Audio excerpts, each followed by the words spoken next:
naging chicharon ka, kinagat kita ngayon, ano sasabihin mo? Ay! Ay! Ay!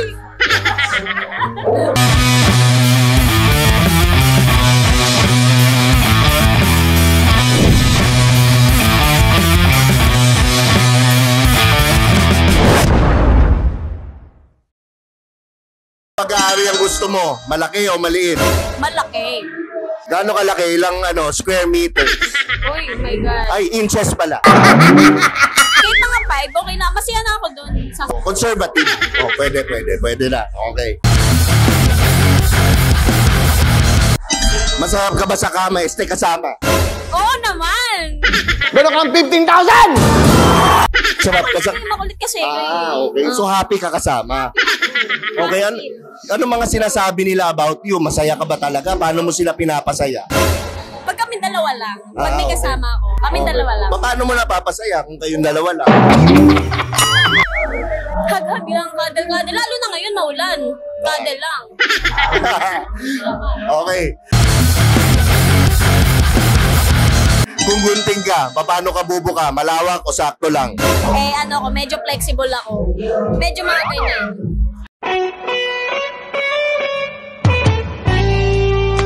Medyo mga ganyan.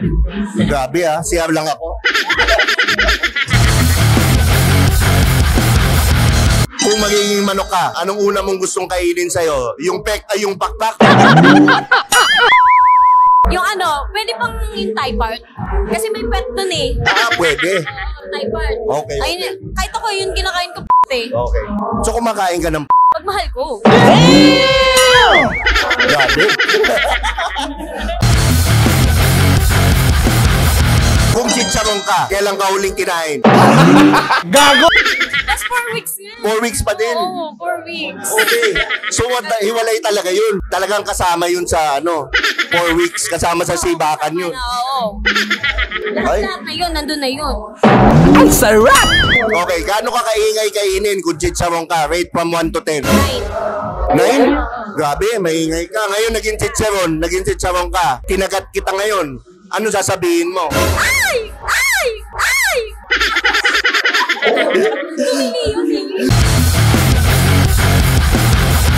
Last question. Ice buko o popsicle? Ice buko. Okay. Ngayon, yung ice buko, paano mo siya kakainin? Pasubo o padila? Dila.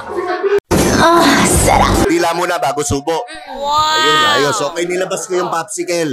Okay, ito yung popsicle ngayon. Diba? Paano mo siya ngayon didilaan? Halimbawa, ito yung popsicle. Uy! Cute lang. Ang cute. Parang sumipsip ng pansit Okay. So ako, wala na akong question, Cheska. I-promote mo para sa mga Skynam yung mga social media mo kasi hahanapin nila yan.